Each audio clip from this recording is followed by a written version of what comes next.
A legend. So that was what I would call the Blon BL-03 if I was a nerd. And I am. So welcome, fellow nerd, to the Casual Audiophile channel. If you don't know who I am, I'm the Casual Audiophile. My name is Simon. Hello there. So today we're going to be looking at an IEM that, I don't know, first time I heard of it was 4 years ago, I think. Maybe 3, something like that. This is quite an old boy. This is the Blon BL-03. I hope you can see it. I will do some B-roll shots later in the video, so stay tuned for that. But this IEM was released a long time ago. A long time for IEM standards, because like, if you know this market, it's running really fast. Like, you get a new IEM pretty much every week, if not then every 2 weeks for sure. And a lot of them get hyped and hyped and hyped. It's the next best thing, the next thing you need to buy, especially in the budget range. And this thing costs $50. At least it used to when it came out. Now you can get it for like 20, 25. So it's gotten down in price significantly. But is it worth it? Now, you all know a wise old Australian man once said, "Good audio stays good." And that is true when it comes to the Blon. They were good when they came out, and spoiler for this review, they are still good. But the real question is, can they compete with all the new stuff? Well, that's what we find out. It's not if it's still good, but does it still compete? So, without further ado, let's jump straight into the Blon BL-03 review. Hey, what up nerd? Future Simon here. Now, throughout this video, I'm gonna interject a few clips like this, because I tried to make this video shorter than I usually would, and I think I succeeded at doing this really well. But, you know, as you can expect from giving a person with ADHD a time limit, I missed a lot of things. So throughout the video, I'm just gonna interject a few clips like this, where I expand on what I said. Alright, back to the video. Alright, so starting off with, let's just get stuff like fit and comfort out of the way. This is a weird one. When it comes to the fit, the Blon BL-03 is not your traditional IEM. A traditional IEM will have a longer stem that goes into your ear canal, whereas with the Blon, it has a very short stem. And you can notice I do not have the stock tips on. Those are the SpinFit's CP 360, and for a very important reason, the stock tips that come with this set are fucking garbage. They are just shite. So yes, this is a $25 set now, but you do have to factor in $10 more for some better tips, unless you already have them in your collection, right? And when it comes to the fit, the Blon is a very shallow fit. It kind of reminds me of like a true wireless earphone. That's how it fits my ear. It is not it is actually very comfortable once you do get a good seal, but I can't stress this enough. It is very hard to get a good seal with the stock tips. So something like the CP 360 is definitely advisable. But once you do get a good fit, boy, you can wear those for hours. They sort of remind me of something like the AirPods Pro in the fit department. So you can just, you know, they can stay in your ears as long as you want them, and they will not be falling out, and you will not get uncomfortable. They are one of the most comfortable IEMs at any price point, really. And since you already saw them, let's just touch on the looks for a second, because I think they are beautiful. And again, I will probably do some glamour shots of some B-roll, unless I deem this one to be satisfactory, so we will see. But yeah, like, those are actually stainless steel earphones. I don't know if it's actually stainless steel, but sure looks like it. And it feels solid and, to be honest, expensive in the hand, which is weird for the price. They are definitely metal. And the best part is, even though they are glossy and shiny, they do not collect fingerprints. So build quality, just amazing. Like, I can't believe you can get this for $20. That's kind of nutty, really. Yes, the tips that come with this stock are garbage, so you need to buy new ones. The cable, it's not great. It's not terrible either, though. Like this cable gets a lot of hate, but for me, I don't know. I would definitely, replace it if it was my only IM for something that's nicer. But I don't know. If it's not my only IM, so I didn't really bother. It's fine. Okay, it tangles like a motherfucker, so that's one downside, right? Because it's a really thin and wiry cable, but it looks surprisingly nice. As you can see in the b-roll, like this cable just fits the look of those IMs really well, but it's just not very good when it comes to like behavior, and it just tangles too much. So there's that for downside. And you also get an egg bag. It's like a potato sack, really. I mean, why would you even include this? It's a potato sack. But yeah, like accessories aside, the accessories that come included are bad, but they are balanced out by this, amazing build quality. So the non-sound aspects, I will say it's fine, but you probably need to invest more than you would. It's not a complete package, pretty much. You definitely don't get the right tips in the box. You probably want to invest in a cable down the line. And and one more thing that I should not forget: those do not use a standard 2.2 pin cable. I mean, a standard 2-pin cable will fit them, but there is actually a tiny vent right here. So if you just use a normal 2-pin cable, it will actually change the sound for the worse. So it's pretty much a proprietary connector. So that's another knock against it, right? Because like you need to buy a cable that's basically specifically made for the Blon, which is not ideal, right? So yeah, all of those things not great. But the most important question about a headphone, and I can't stress this enough, is how it sounds. It's awesome, really. It's really well tuned, and I think it was actually Hawaii Bad Boys review of the Blon BL-03. It was the first time where I ever heard the phrase, "You don't have to pay for tuning," and that's true with the Blon. It's a really well tuned IEM. Okay, so the general sound signature of this IEM is it's a very warm V shape. Think something like the Sony IR-Z1R, just, a lot less refined, of course, right? But it goes for the same, like, Japanese warm V-shape sort of sound signature. And, I'm not a big fan of V-shapes, right? If you watch the video about how biased I am, you know that I'm not a huge fan of V-shaped IMs. And that's certainly, true here.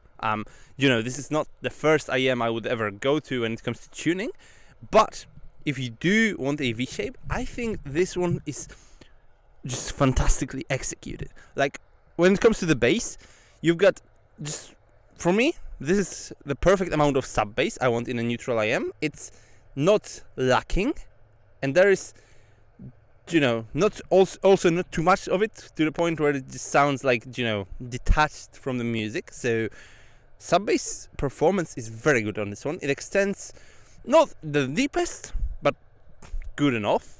I don't think you need more bass extension, especially in this price range, right?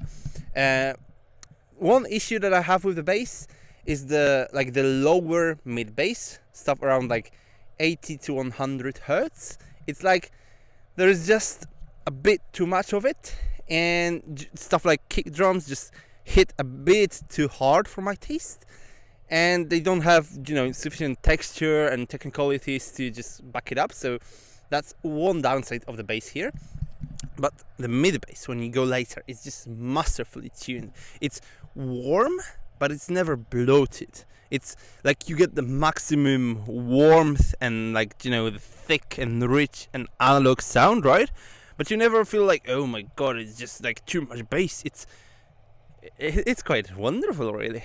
It was just not just for the price range, it's just a fantastically well tuned bass shelf. Now the technicalities aren't great. Like there is some texture, right? It's not bad, but it's not horrible. It's not as bad of a bass as something like the Moondrop Aria or the Moondrop Starfield, which those are known for having like terrible bass control, right? Those the Blon is better than those, but on the other hand, you've got cheaper things like the CRA, which have better bass control. So take it or leave it.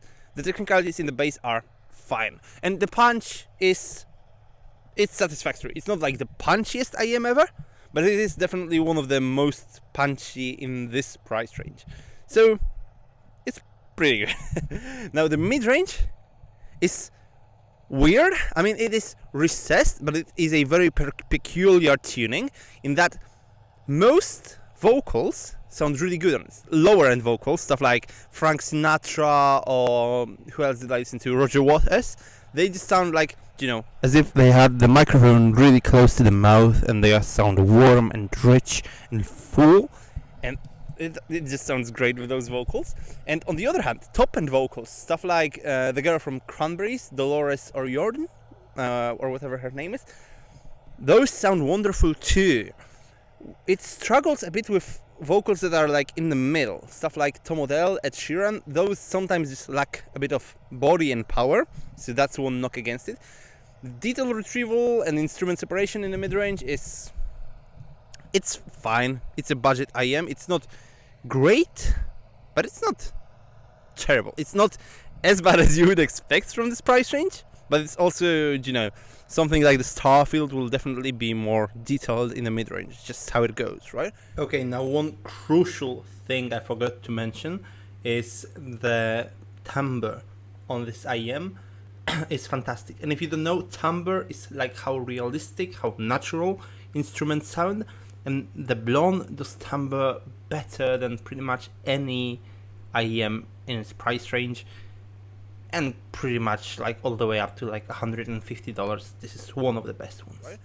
And the treble on this earphone it's really good actually. Like it is, well, there is not some crazy extension, right? But it is well extended. You've got sufficient body to things like cymbals and hi-hats and all of those stuff, right? And it renders electric guitars very well actually. Like the tuning just works surprisingly good with stuff like electric guitars. They sound as an electric guitar is supposed to sound, like, engaging, just like you get that feeling, that grit from the electric guitar. It sounds awesome, really. Like the treble on this thing, I would say it's a surprisingly underrated part of this IEM, because no one really talks about the Blon treble, but it is well extended, relatively, of course, for the budget, right? It is decently detailed. I'm not gonna, sugarcoat it and say like, oh, the detail retrieval is amazing. It's a $30 IEM, come on. But like, you're definitely going to be like, oh, this is like too smooth, too smudgy, and it doesn't have any detail in the top end. Like, it's not that. Like the treble on the Blon is quite detailed, right?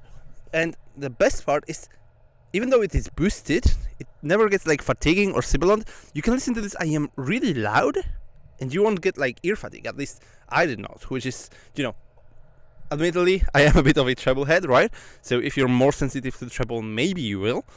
But actually, most people that I know who have the Blon and heard it say like, oh yeah, the treble, it's like, it's boosted but not fatiguing. So big point for the Blon, right?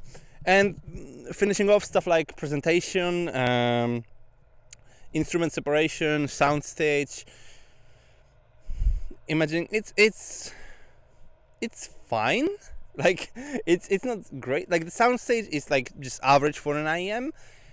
Instrument separation is, I would say, above average. It's like you get some really good separation between instruments that you would not expect from bass IEM, so that's a definite plus. And in my book, that's definitely a plus, right? Because this is something that I pay a lot of attention to.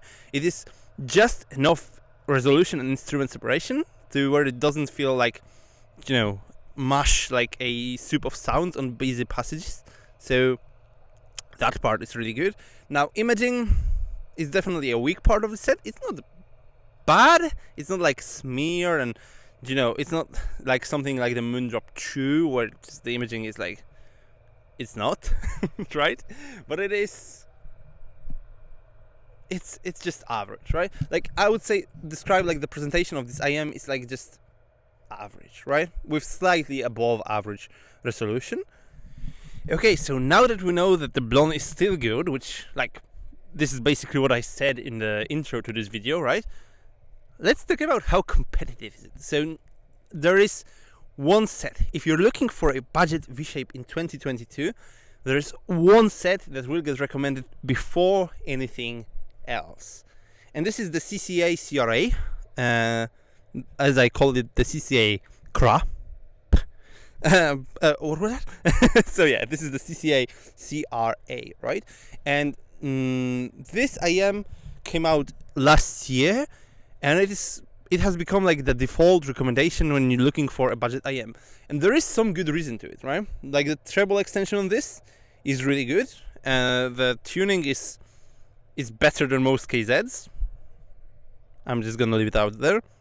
It's better than most KZs. That's about as much as I would say. And it costs $15, right?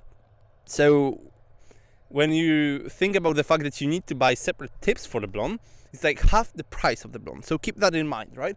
But how do they compare? Well, with the CRA, you get a cleaner, more hi-fi in a sense presentation, right? You get the bass is definitely more focused on the sub bass than the mid bass, like it is on the Blon.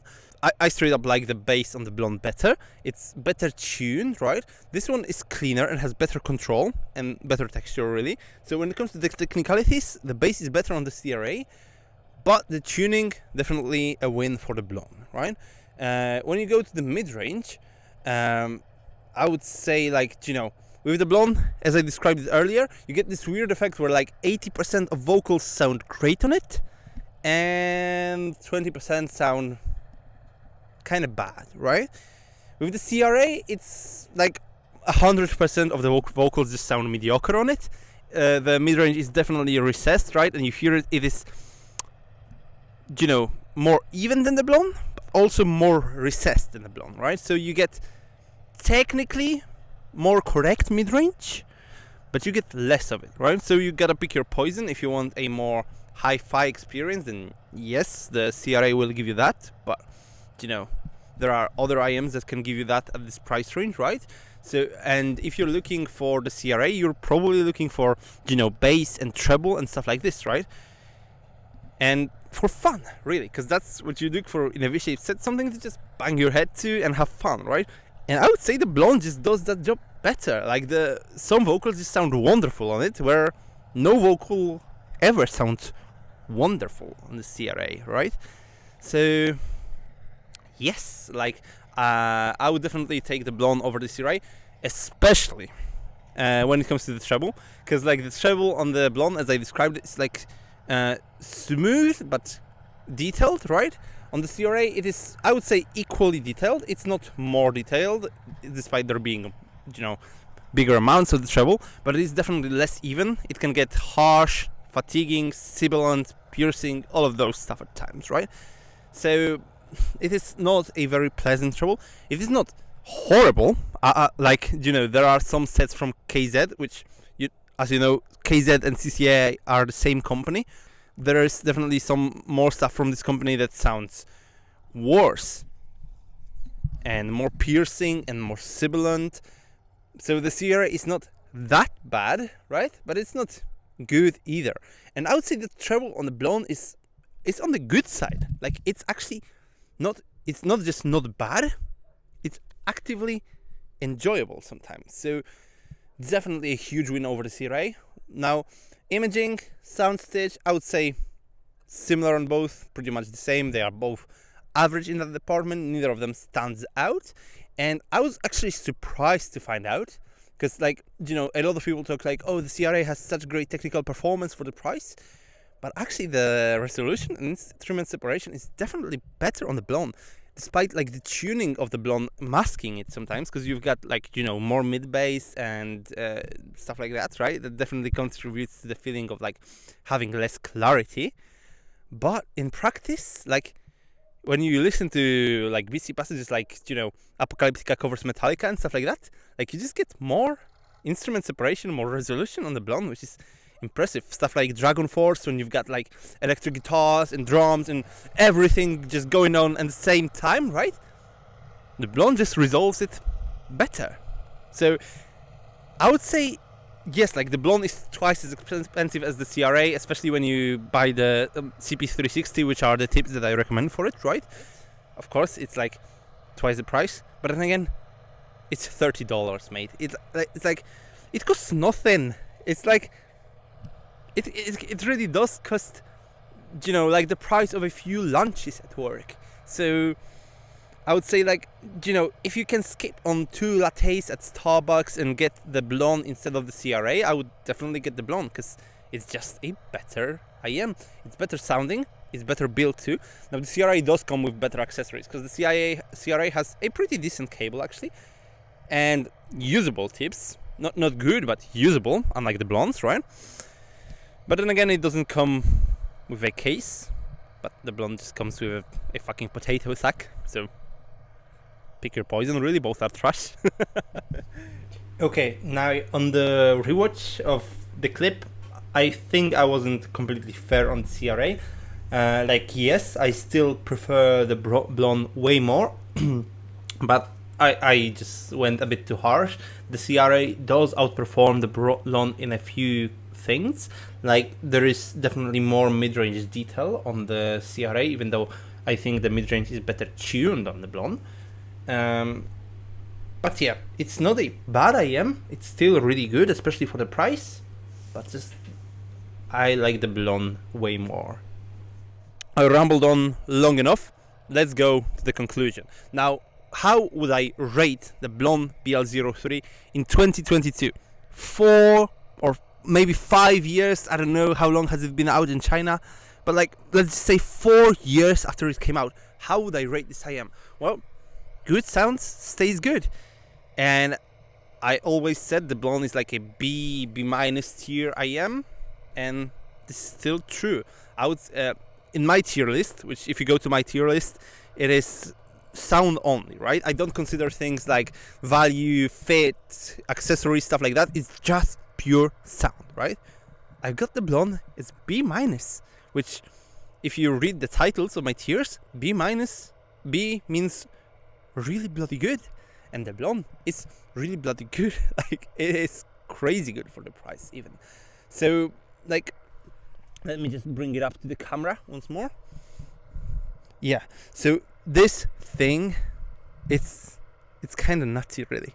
Like, even in 2022, this is still a good purchase. And yes, it has its quirks, right? It's got like the thing I told you about, like lower bass being a bit too punchy for my taste. Like, this is definitely true. The mid-range not being really even is definitely true, right? I wouldn't count like the, you know, technical performance as an issue, because it's just average, which is good for the price, right? But things like the accessories that come in the box, right? I definitely a knock against it. But then again, it wins in the build quality and comfort. So how do I rate it? Well, I gotta be honest with you. It's still the same as it ever was.